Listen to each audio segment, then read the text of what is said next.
Hello, everybody, and welcome back to the Ant Pod. This is now episode 17, and we've been gone. We've been on a little summer vacation, totally on purpose, by the way. Really just planned out, and we meant to do this. It was meant to happen this break right here. Of course. And of course. And you can hear that Sammy is with us today. We are lacking a few people, because life has hit us hard. And that's pretty much why we've been on a little bit of a break. We've had some different problems, and both Casey and Ryan are out working today, hence why they are not here. But I am joined with Sam, and Sam, he's sitting and eating an apple, so we will not drop the microphone to him because he's rudely eating apple while we are recording. But today we are talking about keeping many ant colonies, and how many ant colonies is too many. Because it is a very common problem for new ant keepers to get more ant colonies, and then get more ant colonies, and then the colony starts to grow bigger and bigger, and you just need to use more time on maintenance, and suddenly you are not in a hobby, but you are in a part-time job just doing maintenance. Now, Sam, you're working with ants, and you're also having ants at home, and I don't know if you're free to talk or you're eating an apple. What do you think of keeping many ant colonies? So, for me, it's a bit of a different situation, right? Because it comes under my job. Yeah. So, the bottom line is that I get paid to do it, right? So it is my job, and it's a great thing because I get to work around all these different species and colonies, and I get paid for it. So it's kind of like an ideal situation. But one thing I will say is that I'd do it even if I wasn't getting paid. But you have to have the time to be able to do it. So the thing when I say is that I get paid to do it, I mean I get set time in my day where that is my job. So I've got hours in my day where I can do it.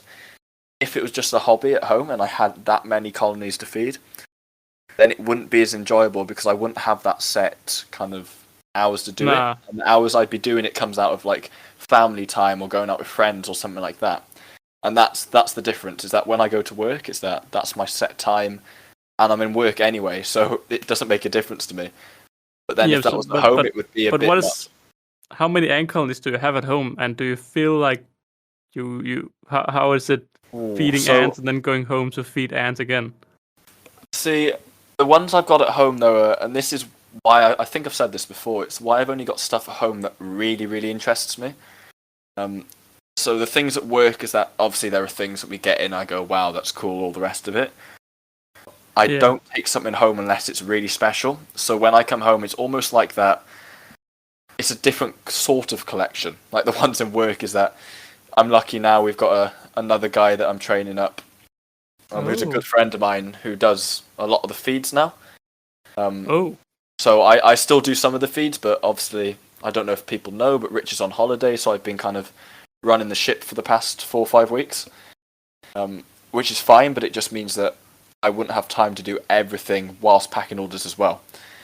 But the stuff while you're also running the escape room. Yeah, it just wouldn't be possible. It's like I can do it, but I'd have to say goodbye to any social life or any life in general. I might as well just sleep at the building at that point. But you're getting paid, right? Of course, but there's also a line of hang on a minute. I'm kidding. But yeah, the reason I chose this topic today is because I've been hit with a strong I have too many colonies, like a hard. Yeah. Because the thing is, I like using the tinfoil dishes, but just when the foods then fall off the tinfoil dishes, it's almost easy to just put it in and then take it out, depending on how much you feed them. But the thing is, if you have a lot of colonies, like if you just have a Formica fusca, they are insanely messy ants. And just cleaning them takes the same amount of time that it takes to clean 5 or 6 colonies.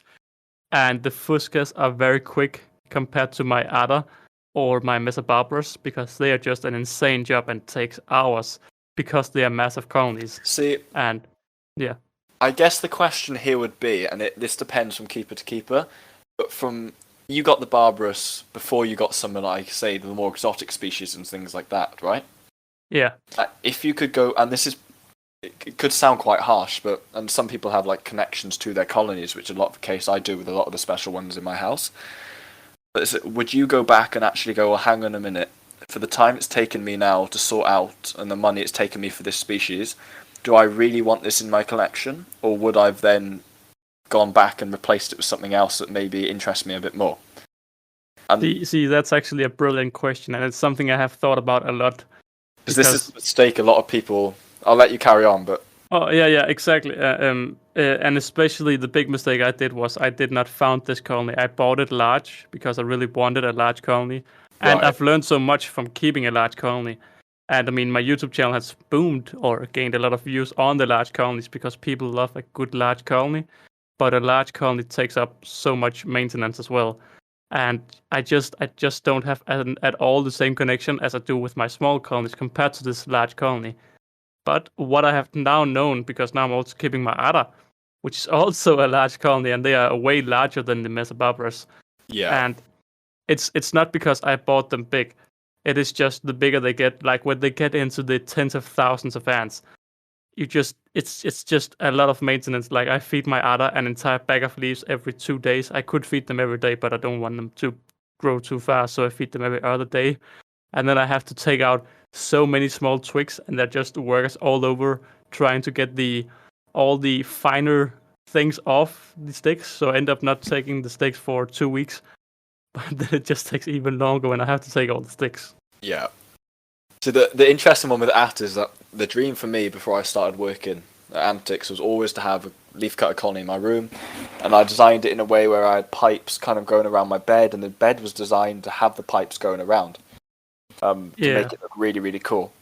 And the more time I've spent, and in my head I was like, all right, okay, we've got Mexicana in work. Wouldn't it be really cool if I had something like Cephalotes at home, or even one of the, so I can work with Mexicana at work and have a different species at home. I wouldn't get the same. Yeah. But the more I've spent time with the Mexicana, feeding them every day and making sure they don't get out, etc., I'm going, I don't think I want this added stress at home, to be totally honest with you. And it's a very easy thing for me to say because I get to go in and enjoy the ones at work. I guess for people that haven't got that kind of opportunity to work with a species like that on a daily basis, then they really want it at home. But for me, I'm going, I know how much time that's going to take out of my evening. And if I get back late at night, I'm not going to want to go outside and try to find leaves for them. I would, because, you know what I mean, they need feeding, but... No, but that's the thing. That's the thing. I've been laid back and not fed them today, but I have to feed them today, so I have to get out after we've recorded. Yeah. And that's such an annoying thing because I can't just go in and grab a roach and just feed them. I know I have plants outside my window because I'm planting them specifically for lazy days. But still, it's just something you have to think about. But also, in the beginning, I always said to people, I would never recommend Ada. I would recommend Acros because they're slower. And now I'm just dead serious. And I have had the colony for not only a year, and they're just enormous. And they are just a lot of just not joy because they escape often from all part of the setups because it's semi DIY. But the thing is just one colony can take up so much time, and the thing people don't understand is, like my Nikos, they're also getting very big now because I've had them for a year and a few months, and they've also grown fast. So I was going to use those as an example as a species in general. And Nicobrensis, they're extremely popular, so we see it in the shop. We send out a lot of Nicobrensis colonies, and they're great ants. But for me, I'd never keep them at home, right? And it sounds quite from a privileged position because I get to work with a lot of things. But I know how big in numbers Nicobrensis can get, and this links back to the thing at the start: is that it's why if I bring something home, it has to be special because I don't want to feed a load of big Nicobrensis colonies at work and then come home and have a ginormous colony at home to feed because I know how much time they take up. And they're a cool ant.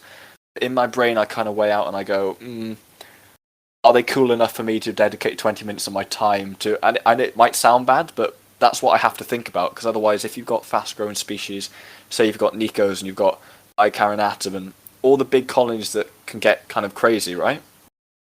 Yeah. I totally understand you. If it's 3 big colonies that you go, hang on, how much time have they taken up? You have to really enjoy that species for them to kind of justify taking up that much time then. Yeah, the thing I've done me is now I have to spend time on I like my Nikos, I like my big colonies, it's not that. but then I don't at all pay any attention at all to my Mimikarubas, because normally they were not that exciting when I didn't have the other colonies and I had time to look at them, because then I could follow them. But now I just feed them, I clean them, I feed them, I clean them, I feed them. I don't even look at them because there's no need, because there's just, I look in, larvae, good, put the lid back on. Right. And then I look at my Nikos, and we have all stages, and that's the thing. When you have a lot of colonies, and some colonies are more exciting than the others, and the bigger colonies then take even more time, you just completely lose connection. And I'm just gonna drop the ball over to the viewers, because we have Smarts YouTube, who says, I can't focus on more than one. And will always love one more than others. And I think that's a brilliant way, because you will just focus on one colony more than the other. And I start to feel bad on the less focused colonies. Yeah. So you were saying something? Yeah, it's...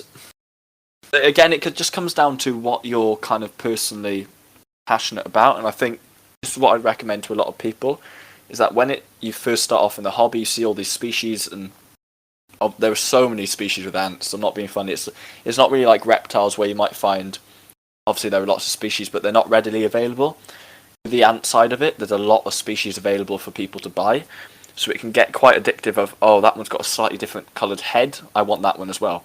And they could look pretty much identical, but if somebody wants the same thing. And then you start to really think to yourself, okay, did I really need to buy that colony? Or am I just buying it for the sake of it? And then in a year's time, when they're 1,000 strong, you go, hang on a minute. It's kind of the regret of it. And you still enjoy them, but then it weighs up with the maintenance and things like that. So I recommend just finding something, not even a species, but just knowing what you like, and it takes time to kind of build that understanding up. So for me now, I go, and Rich knows this as well, I go, right, we're getting an order in. Are there any cool Polyrackers I can pull in? Because that's what I enjoy. That's the species I enjoy the most. But I know I do. So a lot of the time it's in my head, I'm weighing up, right, I could get that species, but actually, at the same time, I could probably get another cool Polyrackers that I really, really enjoy. And that's the kind of debate I have in my head then. Yeah, and I think that's very reasonable. And the thing, again, we are both very privileged. I've kept a lot of ant colonies. I think I've kept around 30 different species in total, 25 different species. And now I have a total different view on what I want to keep. It's crazy, because I always wanted to go native, and I don't want native species at all. They're too boring for me. I don't want to kill my colonies or anything, but I'm not seeking to get more native species. But I think that's just the thing, when you have many colonies, you realize what you enjoy looking at. And the worst thing is just you realize that your time makes the interesting colonies worth more, and then gives less time. Because a great example is my Tetramorium caspitum. Right. I'd stamped them with they're gonna die. I have like a stamp for my different colonies, like, okay, you're gonna die, because I can just see it on them, because, well, they're not feasting, they're not too much larvae. And then I don't think too much about them. I check once every month. Yeah, it's about the same status. You're not looking great. And most of my native species have this stamp just because I've now looked at the exotics. And my caspitum have had this stamp for like half a year, since hibernation ended almost. And first now, a few weeks ago, I noticed how great they were doing, because I've just kept feeding them and kept just doing the maintenance without actually looking into the colony itself, which is just very sad, because I haven't wanted to look at them, because they're just too boring and not really worth my time. And now I actually enjoy looking at them, because they have actually done very well, and I've focused less on other colonies now. The thing is, you do it without even realizing. So if something's happening with your exotics, you go, it's a bit like in work, I guess, but for me, and I'll talk about this later, it's very important to have a structure, especially for me. It's the way my mind works, that I almost need like a plan or a timetable to stick to. Because as soon as I start going rogue, and I can go rogue, but it's a case of then I go, oh, hang on, have I forgotten you? What if I don't feed you? And then it goes completely not a nightmare. But if you've got a diverse colony to your left, and then something, say like a caspitum colony to your right, you'll naturally, if you're feeding both, you're going to be drawn towards the diverser. It's just the way it goes. And then you start thinking, you focused all your energy looking at the diverser because they're so cool. But then the poor caspitum in the corner, you know what I mean? They're not doing bad, but They No, just no, don't but really you get just you thought don't about. pay them any attention. Yeah. And they then just become maintenance, and that's the thing. I have had 22 colonies at the highest, I think, and I had to put out 2 hours or something to firstly clean them out, secondly water all the nest hydration, all everything, thirdly give them all sugar water, fourthly give them all normal water, and lastly give them all protein. And that could take a good hour and a half, and I had to do that every Sunday. And ideally, the exotics and the bigger colonies would have to be fed as well on Wednesday and Thursday. And then I had to just focus my time differently, and that's when I really realized I need to scale down a little bit, or I just need to not at all care about the colonies. And that's something that's happening with my fuscas. They went to hibernation last year around August. That meant they didn't have any more eggs than anything, and I was so confused to what was happening. And I talked with other people, and they say, "Oh, that's just how it is." And now I've just sampled them. All right, next hibernation, I can start paying attention to you. And I look at them once every few weeks, and I look in there, zero brood, zero anything. They are just preparing for hibernation because they don't have overwinter brood. And I just think it's a little bit sad because I don't really want the colony. Because I have so many more interesting colonies. And this was my point I made right at the start. And when you get to a certain point, unfortunately for some people, this is the case. And it goes back to the point of, do you regret getting a species just because you got it for the sake of it? Because at the time you thought it was a good idea. Exactly. And it sounds harsh, but it's the same with a lot of things with me, is that I see something really cool online, and it used to be the beginner thing to do, is that everyone says, right, we'll get this species, then work your way in the intermediate, and then you can finally keep them. But then you still only wanted that third species down the line, right? But you've now got another two because you were told to get that one as a beginner, that one as a step up. But actually, you still only want that other species. So and for that's me, the thing. I really want to get Camponotus Vegas because I got them at one point and I failed keeping them. One of my first colonies at all. And I really want to keep them, but I keep Ligniperda and Herculinus. And they're the same ant, just in black. And I know how boring Ligniperda and Herculinus are because they're European carpenter ants. They have around 3 or 4 brood cycles per year. And it's the first few months where stuff is happening. Again, I don't know if my colonies are weird, but that's what happened the first year, the second year, and again the third year. They just don't. They stop producing around summer, and that's maybe a topic for another podcast. I think a lot it's of them are because it's batch too layers, hot so. for them. Right. Oh no, they have larvae and eggs. They have larvae and eggs, but the larvae don't continue into the pupae stage, even though I feed them and everything. So, and I think it may be too hot for them because exactly the same happened last year, which I really don't understand.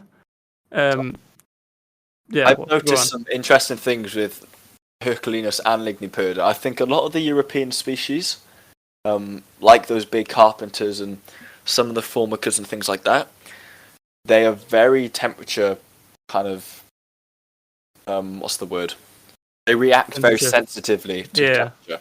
And it doesn't mean that they're just going to die if it's 3 degrees out. They're quite hardy when it comes to that, but to actually get those cycles right, it's quite interesting. I kept a Ligniperda colony at my house just when I was starting keeping ant keeping. I've also got a Herculinus which is doing well, but it was at a more constant temperature. Now the Ligniperda, it went really hot and then it went cooler again, and it wasn't really constant. And they never really took off. And I think it really messes up their whole cycle.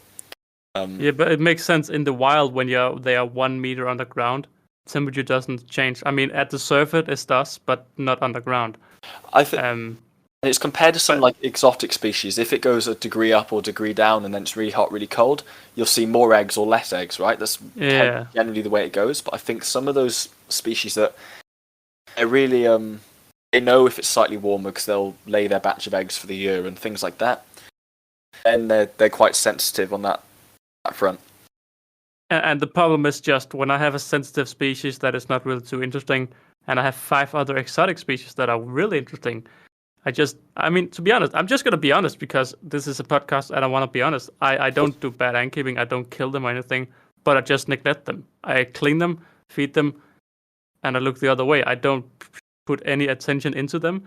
And that's also why sometimes a setup fails and people are asking, well, why didn't you pay attention? Because nothing ever happens, and I have 5 other colonies where I need to pay constant attention. Like I need to protect my other barrier once every 2 days, and I have tried it 3 days, and they escaped many thousands. It was not Right. fun, and yeah, it's just different things. And Again, do you this want links to add back. something? Yeah, this again links back to the point of you've got to have something, or you've got to keep things you're interested in. Yeah, Otherwise, it's never going to work long term. Because no exactly. matter how hard you try to convince yourself that something's cool, if that species isn't right for you, you don't like that species. But that you just need to It's- think, if I have 2 weeks where I don't have time for my ants, are they really interesting enough? Because that's what can hurt you if you suddenly. I mean, if I were home all the time, I'm sure I would look at all my colonies and pay all the attention. But I have a full-time job, and that just means that you don't have the same amount of time.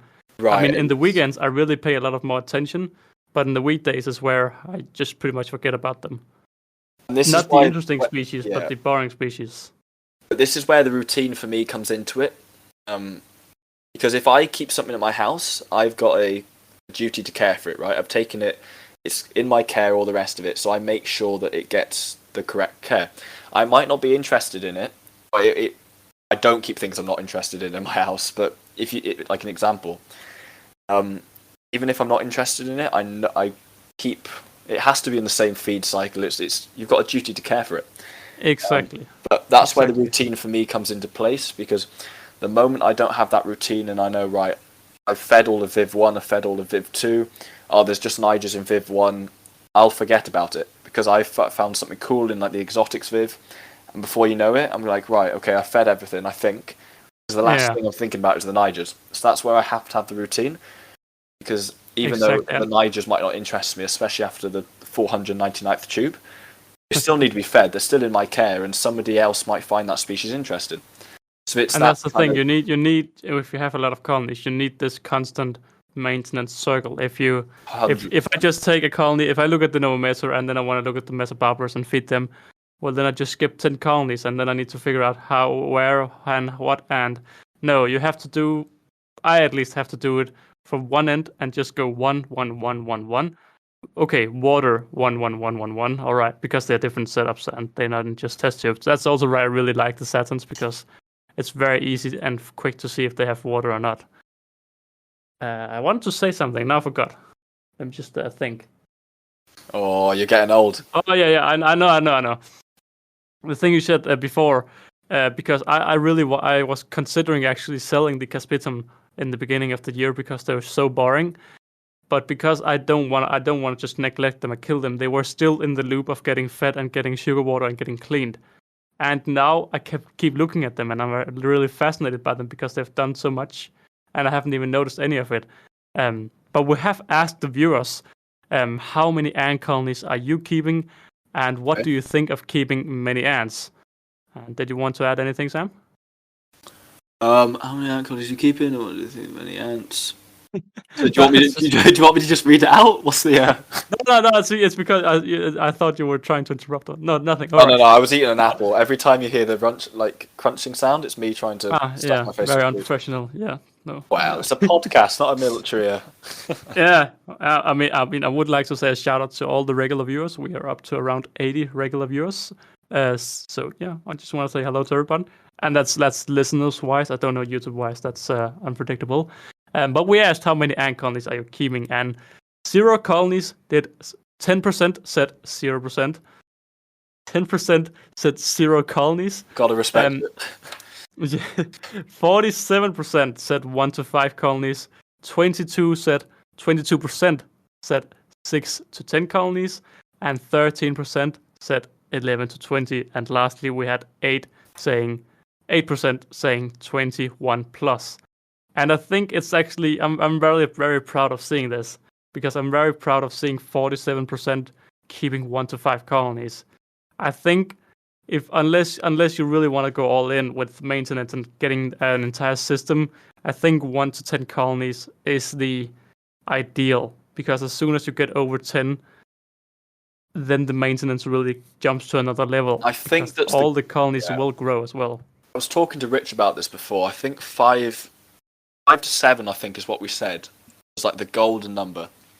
And I think if Yeah. you get more than that, just become, and it's 100% doable, but it becomes a bit more of just a bit of fun. It's a proper hobby, right? Yeah. I just want to say I've just looked up the percentage, and 456 votes came in. So out of the 47%, that's around 230 people. So it's not me who's just saying the numbers all wrong. Around 230 people keeps 1 to 5 colonies of those who voted. And it's kind of the golden amount, because it goes back to, I know we said 5 to 7 or something like that when we were talking. But it seems to be the right amount where you can come home in an evening and enjoy every single one and know what's going on with every single one. Exactly. And even if one of them gets huge, you'll still only have 4 others. Exactly. The way we thought about this, because I used to, when I started working in the shop, I wanted every single species under the sun. I still remember we got a shipment in from Spain about something like 7 months ago. And it was the first time I'd seen Chromatogaster. And they were just Scutularis. It wasn't like a really rare species of them, but I was like, oh wow, that it looks so cool. I want them. And Rich was like, you can. I'm not stopping you. And the also problem I've got is that, of course, I don't pay full price for stuff, right? So it makes it even more challenging for me to say no to something. But I was looking at them, I was going, yeah, they are cool. And then Rich said, just go home, think about it, don't jump to it, because you might regret it. And I went back home and I was thinking, I was going, a couple of days later, and I actually thought he's got a point, right? Because they're cool, but do I really actually find them that interesting, or is it just because it's a new species, all the rest of it? And then we came back to the thing, I was like, well, how do I decide what species I want in my collection? And he said that, well, you go through, make a list of between 5 or 7 genuses that really interest you, and then you go through that genus, and you pick out 1 or 2 of those species that you most prefer in the whole genus, right? Oh, and you just killed a lot of carpenter ants. Well, but that you can, and that's the thing, is that it's hard when it comes to things like Camponotus, because there are so many species in that genus, right? And cool things.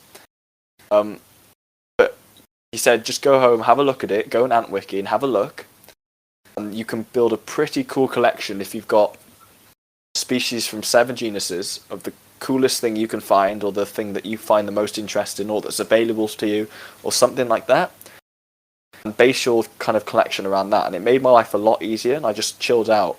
It's what I compare it to now. I go through, right, if I get that species, it's fine, but I go on AntWiki and I double check all the rest of them, and I go, would I get that species over that species? And the answer, if it's no, then I'm not doing it. And that's how I kind of build I went off on a bit of a rant there, but you get the idea. No, I think it's good. I hate sometimes when I look back in the audio waves and I can just see I'm talking half the time, and we have 4 people. I don't like that. So I have to do some talking, right? Yeah. It's all good. It's all good. But I think it's quite interesting.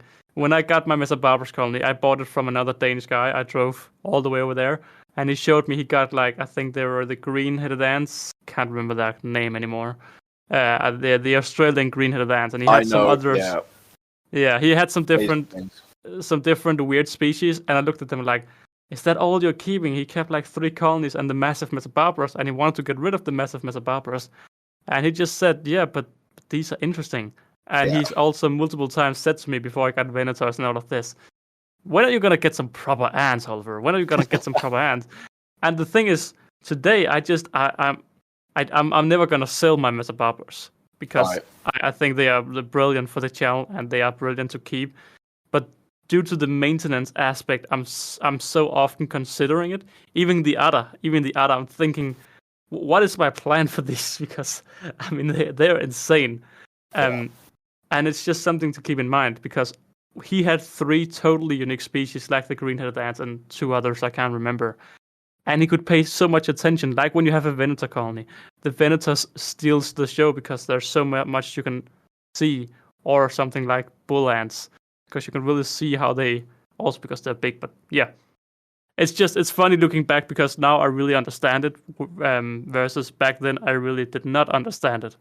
It's a prime example is just me, is that I wanted a species harvester ant. I love harvester ants. But I could have got Barbarus. I went, hang on a minute, why would I get Barbarus if I know what I want is either Arinarius or Cephalotes, right?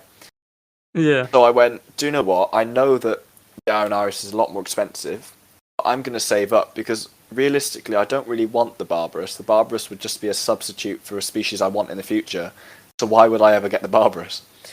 And you just have to go through it like that then, and then you start. And it's very easy for me to say as well because I can normally go, right, I go to our supplies, have you got this, or the rest of it? And it's a lot easier for me. I know a lot of people, it's just, they base the collections off what the shops have got, right? Which is completely fair enough. I kind of got that privilege of being a little bit more picky. Yeah. But yeah, then again, that also makes so all the regular viewers, you're gonna spam Sam now, but that also makes, instead of just going into a random group and saying, I keep these ants, what should I then keep? Because then people say something like Mr. Barbarous, where if they contacted you, you could say something like, maybe not Mr. Barbarous, because you clearly have the expertise to keep Cephalosis, or the other the bigger Barbarous. I can't remember the names. Arenarius. Yes, exactly. Because I would much rather go for them today, but I don't want to have two mesa species just because one mesa species is enough. Just because the colony is so big. You brought up a good but point. I think, I'm just gonna finish because I think it's important not to listen to the mass, but actually contact people who know and work like you. You work with them, so you would say, well, you could get them. They're interesting species, but you could get the same genus a little bit more expensive, but you could get so much more out of it. Plus, they're unique. And I get this question a lot. And a lot of the time it's either kids, not every time. It's either kids or just beginner ant keepers. And they go, what species do you think I should get? I've kept something that I say I've kept Barbarous or I've kept Niger. What species should I get? And it's almost like they want you to make the decision for them. Not every time. Sometimes people are just wanting just some friendly advice and they go, okay, what's the next step up? And then I just send them a list and I go, I think that's suitable, that's suitable. But it still comes back to is that I can't make your mind up for you on what you like or not. And it's not always the case. And some people just generally want a bit of guidance, which I 100% provide. But you've got to work out what ants you like. And then if you sent me a list of, look, I've had a look online, I really like the look of those. Can you list me the pros and cons of each? And it's a lot different. I think that's a really good way of saying it. I think I've multiple times I've had my Nova Mesa be my favorite. And the way I got into them was I looked at Ant Stavey, who's another ant seller, and I saw the pictures of them and I just fell in love. And that's the only reason I got them. I just thought they looked cool. But I'll just give it out to whoever's listening. Antimatters, you're the guy who does funny things out of nowhere. Because I know Antimatters is quite often listening. But it would be really good to have a YouTuber who explains, like, all right, if you've just says a little bit about each genus.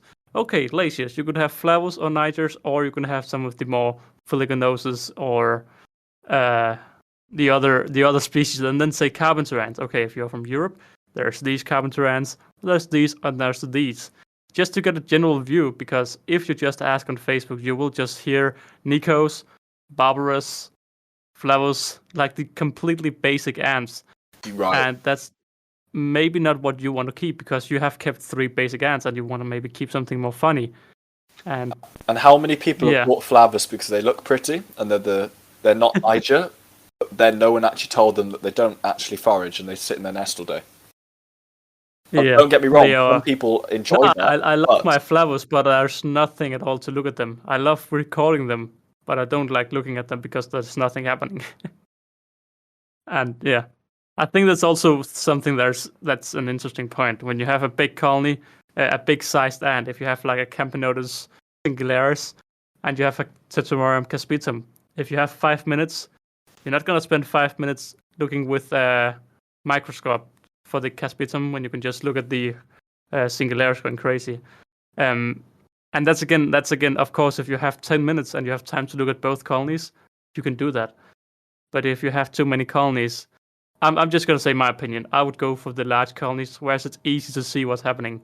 Because it is just, that's what happened to my caspitum. I couldn't quite see if they had brood or not. I doomed them to death. They are dying, but I just kept feeding them. And now I can see, because they've grown so much, now I can actually start seeing that, okay, they have a crazy amount of brood. They're really doing well. But because I have given them that death stamp, I just looked at the other colonies and just fed it. Yeah. And again, this comes back to big ants or small ants. This is a whole different debate, and it still comes back to what you're interested in. I know a lot of people that really like small ants, and then I know a lot of people that like, no, what's the point in having thousands of small ants running everywhere? I'd be happy with my 200 worker Singularis colony. It's that kind of principle. Yeah. And I think that's really well said, because it is just, I mean, that's what we can go on and on saying. It's different from person to person. Right. Are you in the Pub 17 chat, Mr. Sammy? No, for once I actually am. Oh, all right. Will you then read out Antimatter's quote? Because we have, of course, asked, and what do you guys think of keeping many ants? And we have had a few responses, and I think we should just go through a few of them. The one that says 2 days ago? Yeah. Yeah, got it. It's an old screenshot. No problem. Back at 22 myself, I'd say it's about my limit anymore and run the risk of killing the fun or neglecting them. Full stop, worth it, smiley face. Exactly.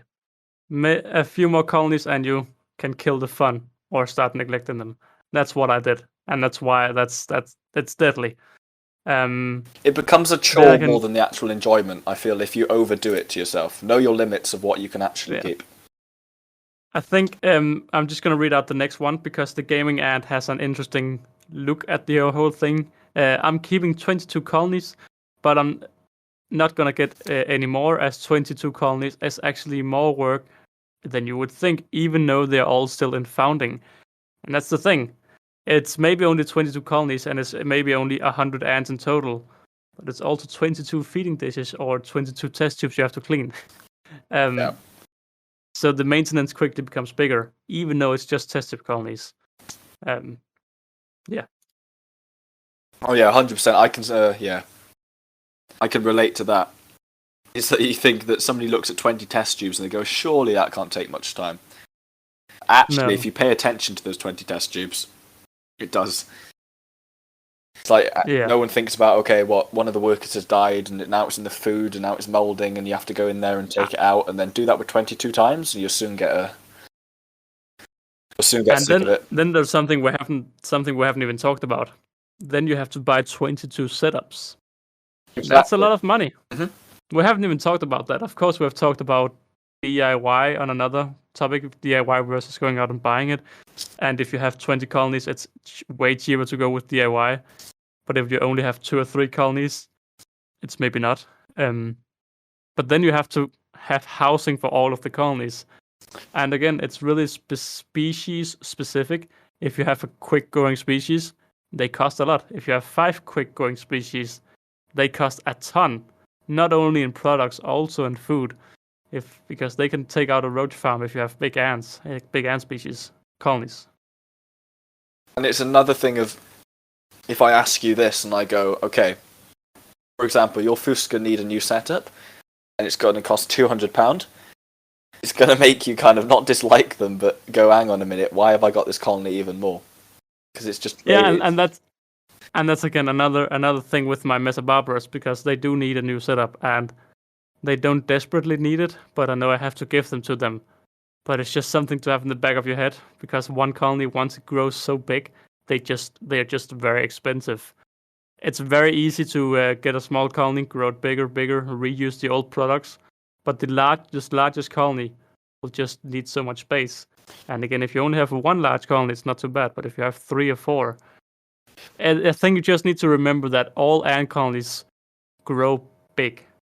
I think they grow big. It just takes 2 or 3 years before you can say, I don't have more room for this colony. It's now taking up the entire space. It will not need more space. Because if I have a Flavus, a Niger, and a Mesobarbarus next to each other, in 3 years they will need 3 different shelves, because the setup will be big. I think another point worth mentioning is that a lot of people, they'll go, oh, hang on a minute, I've only got 3 colonies and Hans Hollifer's got 20 and he's okay, or for example. But then you've turned this into YouTube as well, and then because of the YouTube, you now and again get some of the nests either discounted or things. Obviously not every nest, but you get the idea, like endorsements and things like that, however you want to put it under. But it's still expensive for you even with that. So as a kid watching it or something like that, it's going to be even But- more expensive because they're going to have to pay full price for everything. They yeah, might but I'm go, gonna okay, be he's completely managed honest. it. Yeah, go Yeah, for but it. I'm gonna be completely honest. The reason I have so many colonies is to make sure I have enough content because Yeah. at one point I wanted to do a video every week, and I remembered back when I had 4 colonies, I switched up every week. So after a month, I would do an update on the first colony, but there just wasn't enough to update on. So I wanted to get some more ants because I was interested in them, and then I want to get a little bit more. And they look cool. I want to get a little bit more, both for content but also for myself. But looking back, it was mostly for content. I didn't need a 4-queen Formica fusca colony, but it sounded cool to have a 4-queen Formica fusca colony. I don't think you'll mind me saying this, but looking back now, unfortunately, it's not the way to do it, right? Because No. Today I wouldn't. Yeah. But if I don't need a. Now I know that I don't want to. I mean, Exactly. they are interesting ants. They are lovely ants. But, But I have yeah. 10 colonies that are way more interesting, and there's no need. Except back then, it was really cool to get a 4-queen fusca colony. right. And another thing, because it's going to sound throughout the whole podcast like we're it's in Fusca, but another thing is what's interesting to you. What's interesting to you is going to be different to what's interesting to me, which is going to be what's interesting to somebody else, right? So that's what it comes down to. It's not that we all hate Fusca and they're a horrible species. For example, you find some of the other species you keep cooler than Fusca. If it was in someone else's collection, then hang on a minute, they might prefer the Fusca, but just wanted to make sure we're not completely slandering a whole species. Yeah, I mean, I hate Fusca. You shouldn't get now. But yeah, it's right. But that's just an example of me. I wanted them mostly for content, and now they're just maintenance. Because, yeah. Right. But of course, that's not a problem everyone will face. But I just think it's important to know, why are you getting this ant? Are you getting it because? Yes. Yeah. You why? always have Why to are sit you? there and ask yourself that question: is why are you getting it? Are you getting it because you've seen a video and all of a sudden it's cool, or does it actually interest you? And it's a bit like any pet you get or kind of buy, I guess. It's that it's so easy to go into a fish shop and go, oh, that's cool, that's got bright colours, let's bring it home. But do your research and actually go back and think first. And it's the hardest thing to do if anyone's really obsessed with animals. It's exciting, it's new, I want it, let's buy it, all the rest of it. In 6 months' time, you might actually go, hindsight and go, hang on a minute. I think I have a fun thing to say a little bit. Because we are both, I mean, I don't know, you're not you haven't been keeping ants as long as me, but you have been sped through the process because you're keeping so many different ants every day and all of that. I've been keeping ants since 2018, so that's 6 years or something now. 6? That's 18, 19, 20, 21, 22, 4. I don't evening. judge. I'm tired. It's 4 years or something. I've been been interested since 2014. So yeah. Right. Okay. That's Nah. What I want to say is the first 5 colonies I got, I loved them, and I got them because I wanted to get ant colonies. I found them really interesting. Right. And looking back, I think the next 10 colonies were because I wanted them, but not because I really needed them. So then I was up to 15 colonies, and then the next 5 colonies I chose specifically because I wanted those colonies. And the first 5 and the last 5 colonies are the ones I want to keep. And that's also why I want to redo my Camponotus Vegas colony, because that was within the first 5 colonies I kept, and I fell in love with the species. All the 10 colonies in the middle, like my Fidoli Pieli, I never want to keep that. I was just got them. They had some problems and they died out. But they were in this middle of the 10 colonies I just got because I wanted more ants. They were like, I haven't got Fidoli, let's grab some, why not? Yeah, exactly. And that was a little bit what it was. So looking back, it's really interesting because the first 5 colonies I loved. The 10 next colonies I didn't really think too much of. And the last 5 colonies, I'm dying, sorry, I liked again. Yeah. So, yeah. It is a hard one, but I think we've made some pretty valid points. It always comes down to just have a think. Sit back and think and go, hang on a minute. Am I going to like this in 4 months' time? What are the reasons for me getting it? And that's what it comes down to. Damn, I almost died right there. Died? Yeah.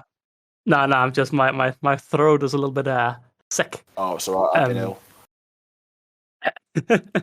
But I think we have pretty much covered today's topic. said the same thing 10 times in different ways. Oh, that's what we're good at, waffling, right? No, yeah, I really like the last thing I said with the first 5, the next 10, and the last 5. Yeah. Because looking back, it's really what happened.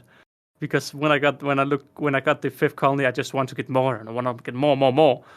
And that's when I hit, like, when I had 15 colonies, that's when I start noticing, hang on, maybe I don't want 15 colonies. It's not because I had 20 at one point. It's more because then when some of the colonies did poorly and I wanted to get some more, I then deliberately chose to get specific species rather than just, Fidoli. I like. So I'm going to make like a wrapping up comment, but it's if you had, how many ant colonies do you keep at the minute? Hard to say. I think it's 18 or something. And you'd, in hindsight, maybe get rid of some, right, and replace it with something else. If you had the choice, you had, say, for example, let's just say 15 colonies that you found really, really interesting, as much as like the same level of interest as the ones you find really cool at the minute. Would that be still too much for you? Or would you justify the maintenance in your head, which kind of links into the whole question of how many colonies is too much, right? Oh, I wouldn't have 15 colonies. I just counted. I have 15 colonies that I have on the doing well list, okay. And I have my corner of ants to just feed and look the other way, because I don't think they'll make it, like my Ruber Queen, which I think they had 3 queens. 2 of the queens have passed away slowly. The last queen is not laying eggs, so I've put that colony in the death corner. That's just to add on that, because they do have a queen but no eggs. But yeah, I think I would have around 6 colonies maybe. So it would still come back to quantity over anything else then? No, that's the thing. I do like my Ada, and I think I would still have my Ada. I really like my Novomessor. I've started to like my Tetromerium caspitum and my Tetromerium caspitum and Bicarinatum.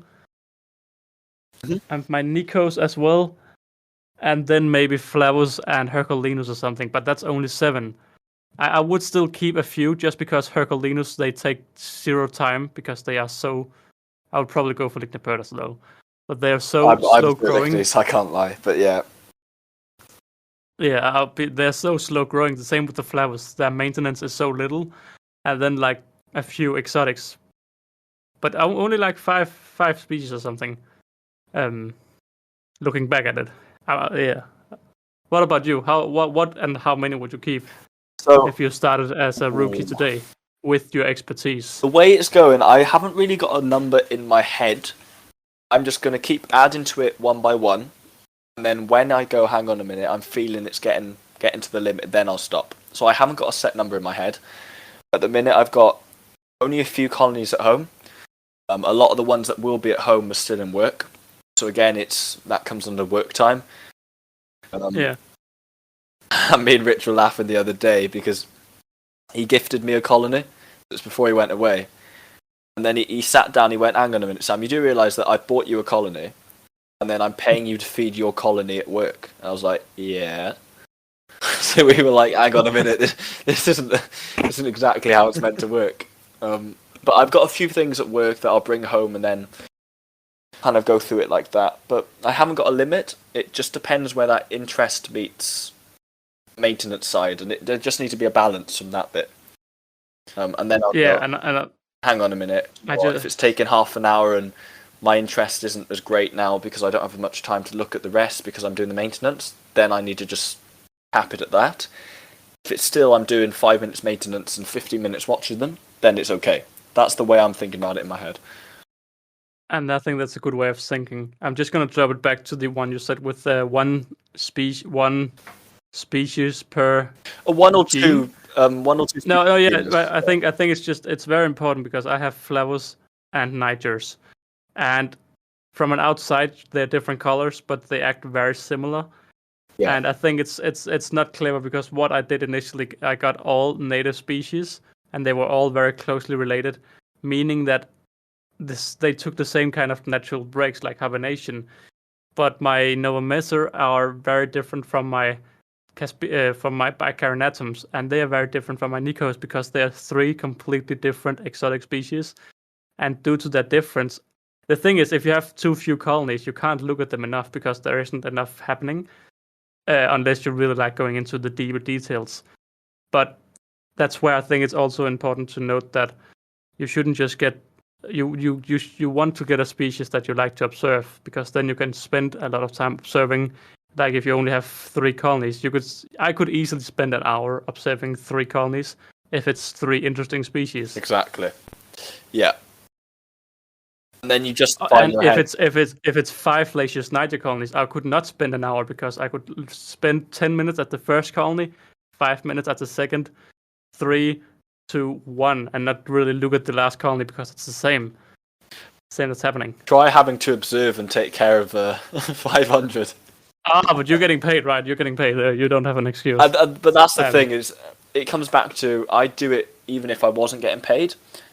It comes back to the comment I made earlier, is it's why the routine's so important, because why does colony 399, it should have the same care as colony 1. And Exactly. that's the way I just have to think about it, but I'll go off waffling on that. Yeah. No, I think you're right. And I think that's also what really hit me. Why do I prefer keeping this colony over this colony? Why do I give this colony less attention and less love? And that's simply because I have too many, so I can't give the same love to. I prioritize. And looking back, that's what I really don't like. I don't like prioritizing, but sometimes you just have to do it. It shouldn't be that way, right? Because you've taken it into your care, and then you've got the responsibility to take care of it anyway. Yeah. So yeah, it just comes down to that. All right, Sammy. That's it. So we've covered most things. Yeah, right? I think you can just sit down and think a little bit if you have any ant news, and I'll just So what have gone on with this podcast? Because we have been a little bit quiet in quite some time. I do want to say, if you are listening and don't follow the Instagram, we don't post too much on Instagram, but last week we did post a story saying that this week's podcast wouldn't happen and stuff like that. So there's a little bit of inside knowledge if you follow the Ant Pod on Instagram. But yeah, I just want to say the reason we haven't really been active is because I've had a few tough weeks, and that's why I personally called off 2 podcasts. Then I went over to Ryan, and that was within the 2 podcasts. But then we had some technical difficulties one night. So I just want to say we are trying. It's not because we just gave up. We are trying. Also, why today we only 2 people, but I really want to keep trying. But the thing is, we are 4 adults, one being 8 hours behind, being in the middle of his work hours once we record, Casey. So yeah, we are trying to make this podcast work, and maybe we'll just not be all 4 every time, but that's also okay, as long as we have a good entertaining time. So yeah, I just want to say we're not trying to stop. We're trying to keep up, and we are slapping each other every time we don't make a podcast. Or at least I'm trying to slap the other guys, unless it's me who's calling it off. I get bullied. I get straight up. Oh yes, by the way, it's last week. All right, so last. No. Let's not go into it. So last week we were supposed to do this podcast after 3 weeks break. The first 2 weeks I called it off. The third week I can't remember. I think just everybody we just couldn't really make it. But last week I said on Tuesday, we record on Wednesdays. I said, "Are you guys ready?" And Ryan said, "No, I sadly can't make it." All right. Sam, he didn't respond. Casey said, "Yeah, I can do it." Then we are Wednesday. Just asked people, "You still ready, guys?" And Sam didn't respond. And Casey said, "I'm ready." Then I met with Casey and we started chatting. And Casey had an incredible amount of lag. I couldn't have a conversation because every minute he would fall out. And yeah, then we would have Sam to back up, because if Casey lagged out, I could talk with Sam. Instead of just talking with myself saying, "Casey, are you there?" But what happened to Sam is I actually got a little bit sad, saying, I started thinking, wait, have I just been the bad boss who's just ignored a co-worker who's just died? I just said, "Sam, where are you? Sam, where are you? Sam," without thinking maybe Sam got hurt or something. Then the next day, Sam just went out and said, "Sir, I didn't have any internet." And I was like, well, why didn't you respond on Tuesday saying, "Yeah, I'm all good for tomorrow"? Well, Wednesday I didn't have any internet. Yeah. It was the plan in my head was Sam ghosted us all. Sam ghosted us all. So yeah. No, well, let's give it up for some hate for some Sam. I was meant to I was planning to go somewhere Wednesday, right? And I did. And I was meant to have internet so I could do the podcast. And I downloaded what do you call it? Discord on my phone, and I could work it out and all the rest of it. I even brought things where I could do it if not. Bottom line, I couldn't get service anywhere on my phone. And then obviously I had no Wi-Fi either because the Wi-Fi wouldn't actually work.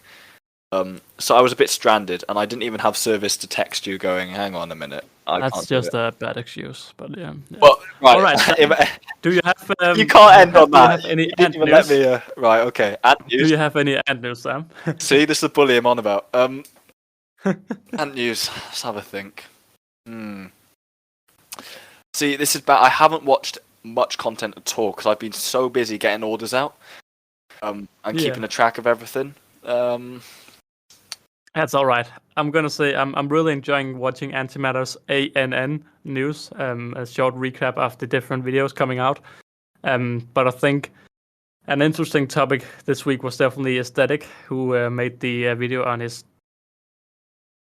the small Scudalaris, Cremagastus Scudalaris, and he sat down and had a personal talk saying he's raised the price on his Scudalaris because people have lost colonies, big colonies. They have escaped and fled into the houses and stuff like that, and that's not too bad.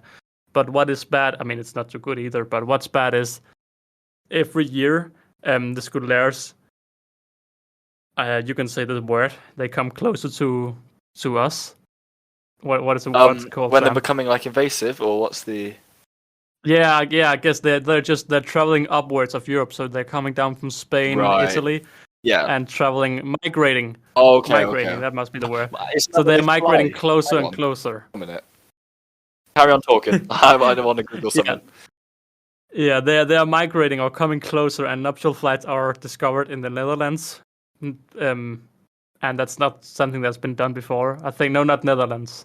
Oh yeah, Netherlands. Either way, I think it was an interesting video from Aesthetic, because I think it's really. It's an important topic. It's not something I would think too much of. I mean, here on the podcast, it's something we can discuss. But in my YouTube channel, I wouldn't really think of mentioning it. But I don't keep the speeches, so that may be why. But I think it was a really, it was something to think about. Because he ended up by saying innkeepers will get blamed, even though it's not innkeepers' fault, or something like that. And I think that's really true. Because if you show that you have a Scudalaris colony that escaped, and the queen escaped, and then people hear in the news that they're also suddenly starting to be invasive, they would put one and one together, even though they don't really have anything to do with each other, because the Scudalaris are coming from downside, or from down Europe, south of Europe, and slowly migrating up, whereas, I don't know, one random colony getting released is not good. But it's definitely not what's causing the problems. And I like that he said that innkeepers will get blamed, because innkeepers will so much get blamed if it actually has some ecological problems. Yeah. What's up, Sam? Unfortunately, they would. It's why it's with any species or any animal or anything that can pose a threat. You've just got to be responsible with it. It can be simply solved. It's things either raising the price or putting disclaimers on things, or even what we did. Antantics did for the Geminata, and it's literally it's just a case of over 18s, because unfortunately we're not saying that every single kid out there is irresponsible, but it tends to be when you're over 18, then you understand the bigger picture of it, and you just and else you can just watch Answer's video. Exactly, and you know what they can do, and imagine if that was let outside, right? No one knows what's going to happen. In theory, that they wouldn't survive, but what if they did? And it's just those you've just got to be responsible with it. Yeah, I think it's very funny, because people know that Ada go insanely big and they go crazy big. But the thing with Ada is, if as soon as I cool my room down, the fungi will die, the colony will die, boom, done, over. Yeah. It's not like that with Cremagastus Scudalaris, because they're so closely related to my temperatures. They would just live inside my house without any problems, and live outside in the wilderness for almost the entire year, because if winter doesn't hit like it's hit 10 years ago, if it doesn't get minus 10 degrees and only gets minus 1 degree, the colony will survive, because that's something that they're doing. Some of the, I mean, not maybe those temperatures, but ideally that's the thing with Ada. You can just kill them by turning down the temperature. You can't do that with Solenopsis. Then you have to freeze them. If they escape out into your house, you can't just kill them. What's up, Sam? What's up? I didn't have much to add to that. I was listening. Oh, I right. was enjoying listening to your voice. That's what it was. Thank you. I have enjoyed talking a little bit again. I've been very quiet on social medias lately, so yeah, it's been nice to chat about ants again. But yeah, Sam, do you have any final words about today's topic being big colonies? Taking care of lots. Not really. I colonies. think I've said most of it, and I wrapped it up kind of at the end. It was just, Yeah. it's going to be different for every single person. There are lots of things that contribute for it, but I think the biggest thing is just your personal interest, because if you're interested in something, it's not really going to seem like too much. On the flip side, just have that balance, right, between maintenance and actually enjoying them. And if, in theory, the enjoyment should always be more than the maintenance, right? If it's getting to that point where you're taking all the enjoyment out of it because you're just doing maintenance on the things, then something isn't right. That's about it then. Yeah, I think that's very well said. I just want to say my final words will be I've really enjoyed sitting down and just having a casual chat again. I have missed doing this. I can see that I've scheduled in a next podcast number 18, to be about running an ant shop equipment-wise. So not selling live ants, but selling ant nest. And I'm yet to be sure whether we should get in touch with. I think we'll get in touch with Wakushi, because we also have a podcast regarding selling live ants, and we can get a study on that, because it's nice to get a few different people on the podcast. So yeah, hopefully next week will be about how to run an ant shop featuring Wakushi, hopefully. But yeah, I just want to say thank you all for listening. I hope you've learned some things, maybe something to think about. If you are thinking of getting another ant colony, maybe think twice. Why would you like to get it? Is it because you saw a nice video on YouTube, or is it because you really just want to get them because your friend has them? Or if your friend has them, maybe you should just look at them at your friends instead of keeping them yourself. Hopefully you've got something to think about. But Sam, are you ready to go out together in a bye? Oh, let's do it. Wonderful. So I'm gonna count to 3 and we say bye together. Mm-hmm. Wonderful. 1, 2, 3. Bye. Bye. Oh, beautiful. It's just gonna be saying beautiful at the end, isn't it?